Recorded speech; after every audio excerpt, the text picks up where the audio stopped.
I would like to say a few words about my trip to Europe, if you guys don't mind. In fact, I never even had a chance to tell you very much about it. I just was away for a long time and only recently got back, and I was in Slovenia and Vienna and Berlin and Rome and Florence and Milan, and then I spent a little time in Dublin on the way back. How was the food? The food in Italy was great, of course. I'll bet. And in Germany it was substantial. And, of course, the pastry in Vienna is fabulous. And everything else was pretty not so great. I mean, neither Slovenia nor Ireland is what you exactly call a food trip in the old hippie phrase. But Italy, of course, is always superb. And Italy is also the place where I had the most interesting experiences.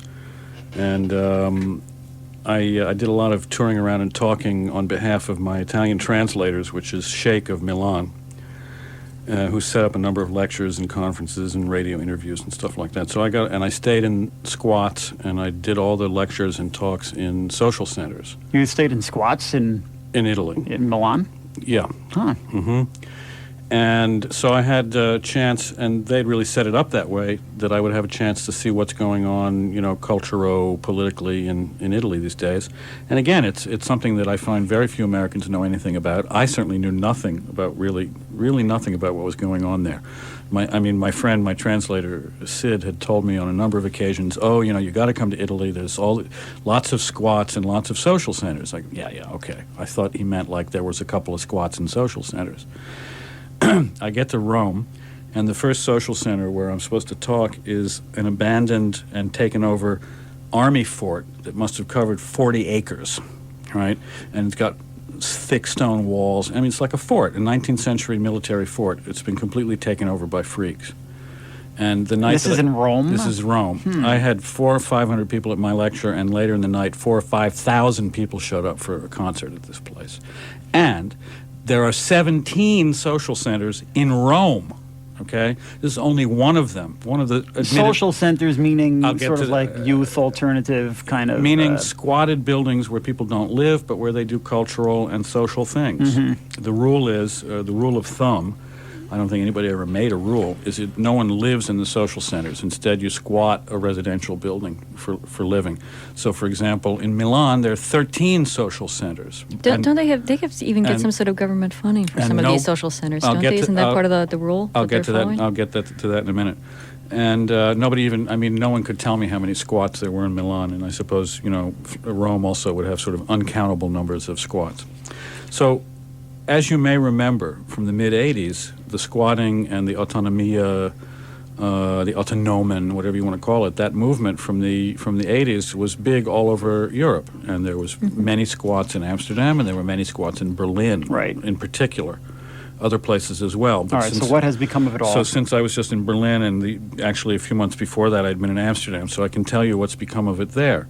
In Amsterdam, when in the 80s there were nearly 10,000 squatters, in Amsterdam is now like under 200. And the reason is because where the Dutch government couldn't throw people out, they gave them the squats. Right. For example, my friend Geert, who lives in a beautiful 16th century house on a canal in the middle of town, and they had squatted that building, and it's famous, and it's on postcards, right? And one day they show up, knock, knock, hi, we're the Dutch government, we love what you've done with this building, and we'd like to give it to you. What are you supposed to say? No, I refuse. I'm in the name of the people. I've spent 10 years working on this building, right, and making it livable, and now you want to give it to me, so I refuse. Are you going to say that? No, you're not going to say that. So the Dutch squatters said, okay. They took the buildings. And as one Dutch squatter told me, this is repressive tolerance. I had never heard the phrase before. Apparently Marcuse. That's right. Yeah, sure. No, that's the United States is an example of it, actually. Yeah, this is friendly. Our so-called First Amendment, for example. Yeah, but although the United States is becoming ever more... we could use a little repressive tolerance here, please. The U.S. is becoming ever more repressive and ever less tolerant. Yeah, exactly. The phrase was coined by Marcuse and... What he meant was things like, you can go on BAI and say whatever you want, but nobody's going to listen to you. They're still not going to invite you on Meet the Press. Right. So the point is... But increasingly you can say less and less of what you want, even on BAI, as we all know and are not supposed to say. Squatting... squatting was a real a movement with an economic basis, so it had to be stopped. And so that's the way they did it there. And in Germany, where things are slightly different, and I was taken around by my friend Pitt and shown where all the squats used to be. It was a very sad tour of Berlin that he gave us. Over here was where we fought the police, and here's where they burned down the, And this is mostly in the former East, no? Yeah. Well, right, and then right after '89, on both sides of the wall, these things were, but particularly in the East, because there were so many kind of, ravaged buildings and neighborhoods. There was a huge upsurgence of squatter takeovers of buildings in the East after the wall came down, and then, like a year after that, the police came in and cleared them all out, and there were big riots. And it's more or less over now. Yeah. I mean, there's still a counterculture in Berlin. It's a very interesting city, but... Did you make it to the big army barracks that they're squatting there? I think they're still squatting. There's been a big struggle over it in Slovenia. No, I didn't make it to there, and I'm very sad that I didn't, because I actually had met people outside of Slovenia who were involved in that. They also took over a huge army fort right after '89, '90, and '90.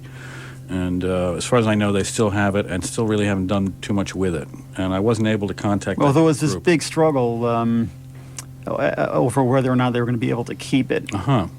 Well, I might have missed that. Because, I mean, it seems to be the same old story where back when they were all resisting the communists, then it was like all this thing that all the opposition could rally around. But then once the communists were gone, and half the opposition became the government, and the other half remained in opposition, and then now all they of a want sudden to enter NATO. Right. Then it became meet the new boss, right? Yeah. Right. So now, all right, that was all going on in Northern Europe and elsewhere. What was going on in Italy all this time? The Italian government couldn't do anything about the squats of the social centers. The Italian government never recovered from the armed uprising of '79 and '80. This is the thesis that was given to me by a brilliant guy named Primo Morone, who runs a bookshop, anarchist bookshop a movement bookshop in Milano, called City Lights. Actually, he named it after City Lights in San Francisco. Really great guy. He's been around since the '60s. He knows the score. And he pointed out that there was like 60,000, 70,000 people up in arms in Italy in '79 and '80, and that although that was suppressed and everybody went to jail or fled the country or was, killed or whatever, that the Italian government just simply was never able to recover from the impact of that. And now, whether that thesis is true or not, it's clear that the Italian government is discombobulated, and it has been since '45. Yes. So, of all the governments, this was the one that could not get it together to wipe out the squats, although there was incredible violence. I mean, I had friends showing me their albums. Here's where the police stabbed me, and here's where we grabbed the submachine gun away from the, this kind of, and here's a picture of us being beaten, and here's a picture of us throwing Molotov cocktails off the. And I mean, it was like that, and it was very warlike, but they did not succeed in wiping these out. So, all right, now comes '89, '91, and the global market and the new world, the brave new world.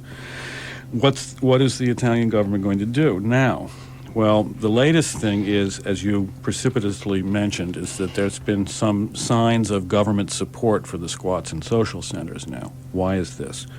Because the government, like all governments, is going out of the business of social work.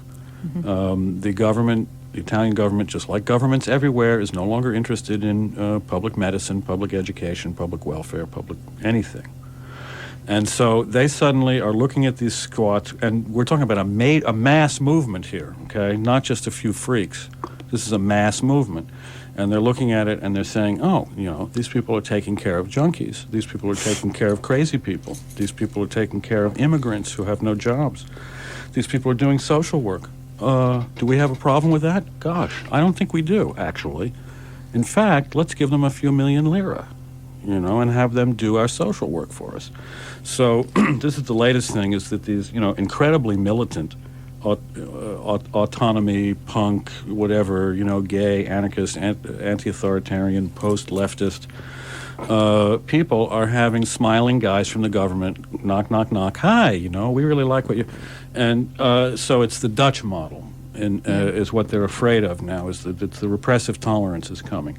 Now, the Italians are not like the Dutch. The Italians, in my view, are just crazy enough to say, no, we've worked on this building for 10 years, and you can't give it to us. We're not going to take it from you. Hey, vaffanculo.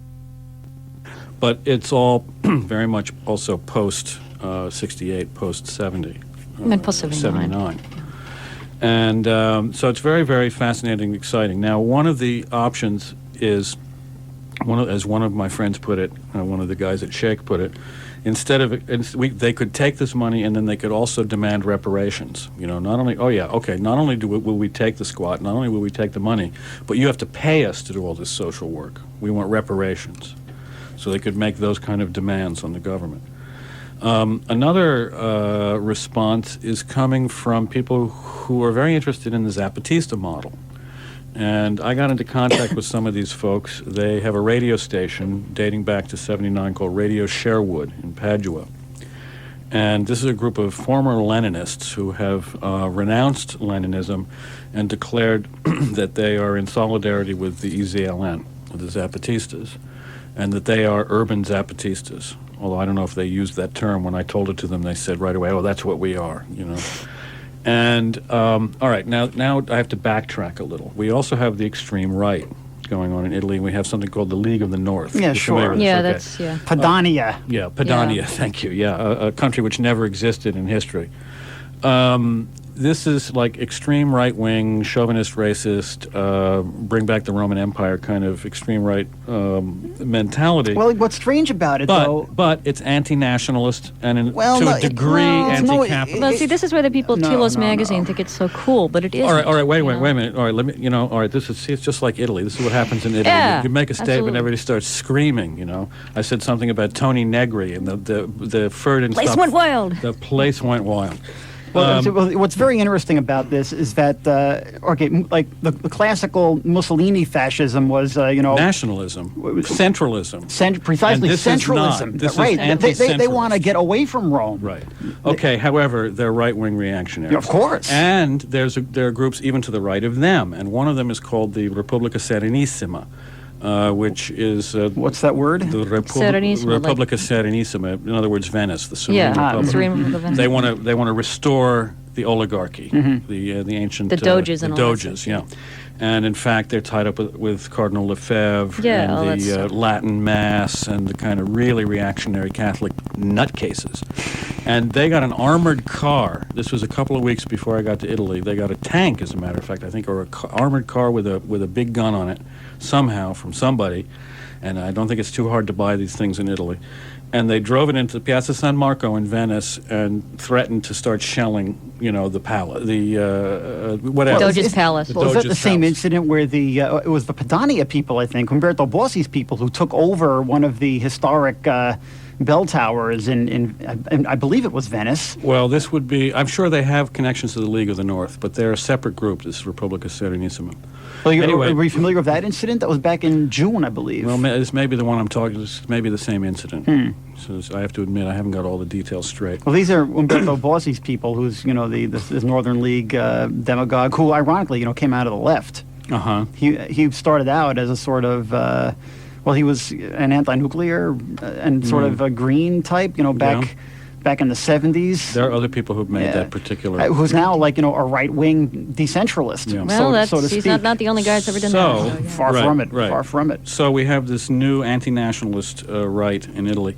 And in response to this, the people at Radio Padua, then when the Repubblica Serenissima people were arraigned a week later in Mestre, which is the seaport or the land port of Venice, right? It's like the working class city.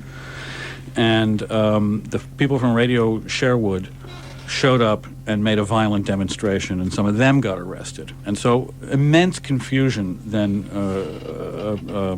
came from this, like, why are these people supporting the Serene Republic? No, they were not supporting the Serene Republic. That what they wanted to make clear was that there is also a secessionism on the left. Oh, really? Yeah. Secessionism. Yeah. Now, they want, like the Zapatistas, they want free municipalities and autonomous regions. Okay, but the Zapatistas are not separatist. Well... By any means. No, but they're cultural nationalists. in the positive sense of the term, the way, for example, the American Indian movement could be called cultural nationalist, or a lot of American black movements could be called But they also cultural embrace Mexican nationalism. They want autonomy for indigenous peoples within the context of Mexico. Well, whereas these Padania people, I mean, I wouldn't say that they're anti-nationalist. They want to create. I mean, they're Padania nationalists. They are anti-nationalist. So this is the point I was going to make. Regionalists. They're regionalists because Italy wasn't really. When they say they're anti-nationalists, they're not. They're opposed to the idea of Italy being a united nation, and their word for everyone south of Rome is Italians, and they refer to themselves as Europeans, or else by their own group, and they consider, that old insult that Africa begins at Naples. Well, they all say that all the time. Except they say it begins at Rome. They say Africa begins at Rome, meaning they don't want to be associated with those dark-skinned, dark-haired welfare cheats. Those welfare cheats, those Southerners who were only gotten into the whole Republic of Italy, sort of by force, and there's a whole bunch of there's. So the radio show would people say that they're not interested in this reactionary model. They're interested in. But they want what to? Well, secede? I don't think when I said secession, perhaps I was putting words in their mouth. I don't know exactly what their decentralist program is. in some sense. Yes. Decentralism from a let's say a formerly leftist or post-leftist perspective, rather than a post-rightist perspective. Well, these Padania people, these northerly people, aren't post-rightist. Well, I use that term because post-fascist, arguably. Yeah, I use that term because, like certain aspects of fascism, they have an anti-nationalist, anti-capitalist wing. And in fact, as you brought up Telos magazine, that is in fact what interests Telos magazine about the European New Right.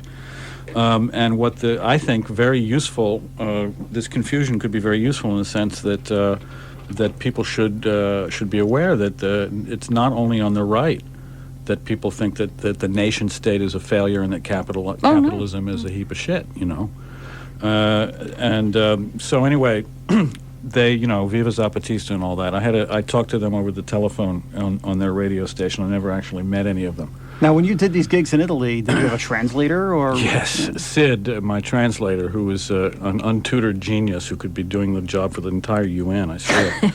He's a punk. He lived in Amsterdam for a few years and learned perfect Dutch and English, and so now he's doing a lot of translating for Sheikh, and he's translated a lot of my stuff into Italian. And apparently very, very well, because I seem to have serious readers over there, which is nice. It's a little scary because they're so vociferous and excited. And they want to. And these squats are incredibly well organized. The whole thing that impressed me about it was that they very nearly got it to the point where you would never have to appear in the real world. You could just vanish into the system. You could get food. You could get, other substances.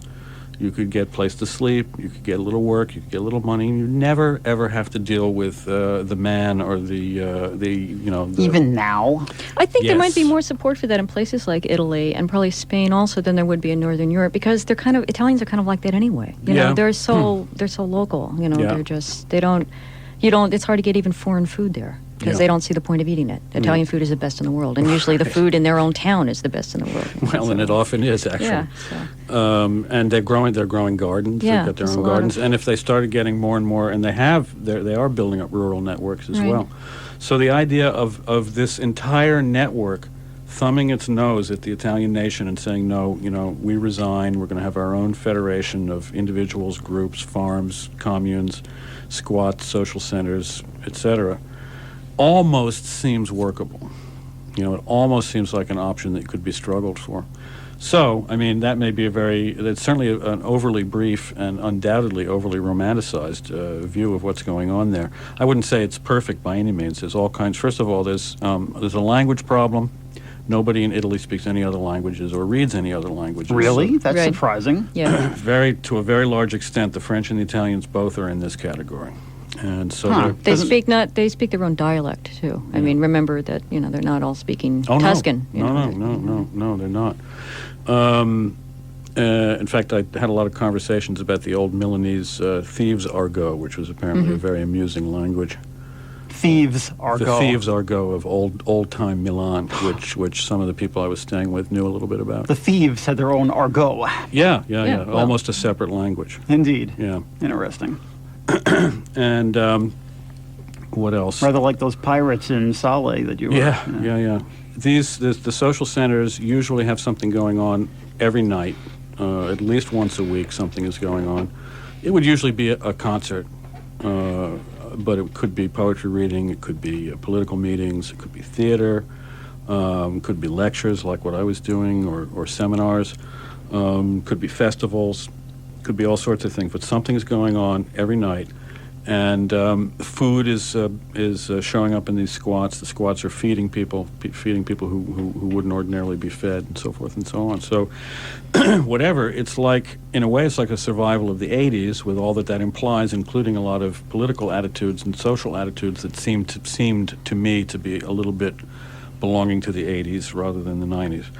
But hey, I wasn't going to fault them for that because it worked there and it didn't work here. It Right. didn't work in Berlin and it didn't work in Amsterdam. But as far as they can see, these ideas, panned out to a certain extent. The government also fell there, though, at one point. At like 4 or 5 years ago? I mean, the Christian Democrats lost control of the government. That was what I was going to say. That's the thing that you kind of left out. And this is the thing where I wasn't even. the Well, the government's always falling there. but specifically this government, it's significant because this was the big post-war coalition. It finally fell. The big coalition between the Christian Democrats and unofficially the mafia. Yeah. That whole thing fell apart like around 1992 or so. And then one of the things that Berlusconi happened came in, who was Berlusconi, like, what I was going to say is all the people, all the prisons they built to put the leftists, that they imprisoned in 1970, Yeah. 1980, all of a sudden all these guys had to go in them. It was it's a pretty amazing thing. Instant that all these karma. people, instant karma. I mean, they had designed these killer high security prisons and all of a sudden they were inmates in them. I mean, it was really that, and a lot of these movements gained strength then, and the anarchists did very well, because they I didn't were even kind get of, around to the anarchists also. What I've been talking about, that isn't even anarchist. This is like... Yeah, this is just sort of general This is the leftist, general autonomous left people. But it's almost more of a cultural movement. Yeah, than a it's political all movement. kinds of. But all that stuff really was legitimized, I think, in the eyes of everyday Italians too, because of the complete it was like Watergate but worse, really. The complete delegitimation of all these people that had been running things for so long. In fact, Nobody in Italy believes in politics in that sense. No, I had a friend who was living in Everyone's Padua. completely cynical about Berlusconi, about the Christian Democrats, about the referenda, about everything. I had a friend who was living in Padua at that time, and was and told me that the example I remember the best was, he said that part of you could see the result of the loss of control of the mafia, the loss of influence of the mafia, in that all of a sudden, if you bought anything in a store, you were legally required to walk away with the receipt. And if you didn't take the receipt, even for something like a stick of gum, a pack of gum, or a pack of cigarettes, the store owner would chase you out in the street and give you the receipt from the register, because now there was no more under-the-counter anything. This kind of stuff had been, at least temporarily, put a stop to. But this was like a brief insane period. I think so. When people were going through Because I this. definitely got the impression that the mafias, not the mafia, There was a shifting. I'm not saying it went under, but there was more power than the government at this point. there was a big shifting of power, is what I'm trying to say. All of a sudden, there was a whole lot of things were up for grabs, and I think that's the point where the government started feeling that, well, maybe if people are actually having something solid that the community is rallying around, we probably should get our finger in that pie, and make sure that something, we're tiding with something stable, because we don't really know how things are going to pan out and what's going to be the next big thing. Mm-hmm. The other thing that's changing things in Italy also from this informant was that they have, for the first time, they have a lot of immigration into Italy. Oh, yes. They have a lot of Africans living in Italy now. Huge And up until amount this in point, the south, and then in also the you south, got Albanians now in the north. and Albanians. And they've never, as Peter was saying, these are really pretty provincial people. They don't speak foreign languages. They don't leave their town. They don't really know or care to know really that much about people from other places. And now they're dealing with people from other countries all the time. Like this guy who was studying at Padua was studying, in fact, the factory, the prosciutto di Parma factory. They make this famous ham, known all over the world. And at this point, the bulk of the people working in the factory are these Muslim women from Senegal who aren't even supposed to touch pork at all. But they make this famous Italian ham now. And this is the new Italy.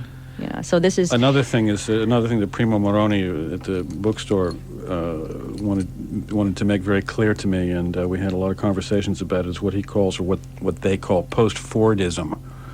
which is the way he views and the way the movement people in Italy in general are viewing what's becoming of the industrial culture, the industrial economy.